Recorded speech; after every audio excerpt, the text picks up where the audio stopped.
Finally today, a bounce back from that whole Australian law controversy from last week. According to App Annie, the Australian Broadcasting Corporation's news app was briefly the most downloaded app on the Australian App Store after Facebook's news ban announcement, quoting The Verge. Facebook's ban dramatically shrunk the audience for some Australian news outlets, sending traffic down 93% the day after the ban was put in place, according to Neiman Lab. But ABC News responded by adding a banner to its homepage that said, "Missing our news on Facebook? Get the latest news and live notifications with the ABC News app." Since then, the app has risen from the high 400s to its current spot at number 2.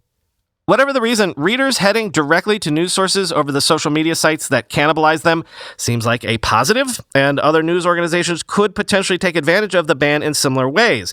It's an unintended effect of Facebook's hardline approach compared to its competitor Google, which struck a partnership deal with 3 of Australia's largest media companies, 7 West Media, 9 Entertainment, and News Corp, for its news showcase, end quote. Again, remember when this all started and Google said it might shut down in Australia completely, and then Microsoft said, "No worries, we've got Bing. Bing is here, ready and willing to take up the slack."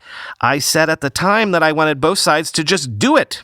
Just call each other's bluffs, because I figured this would be like running a real-world, full-on controlled experiment. Do the big platforms have unfair moats, and people would be just as fine in a world with only Bing? Would this prove the ways that incumbents do or do not have an unfair competitive advantage in tech?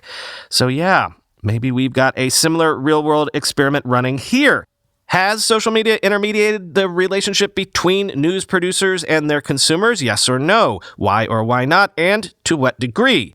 Like so many of the things that we argue about with these tech oligarchs, we could get some definitive data from this on this Australian example, maybe.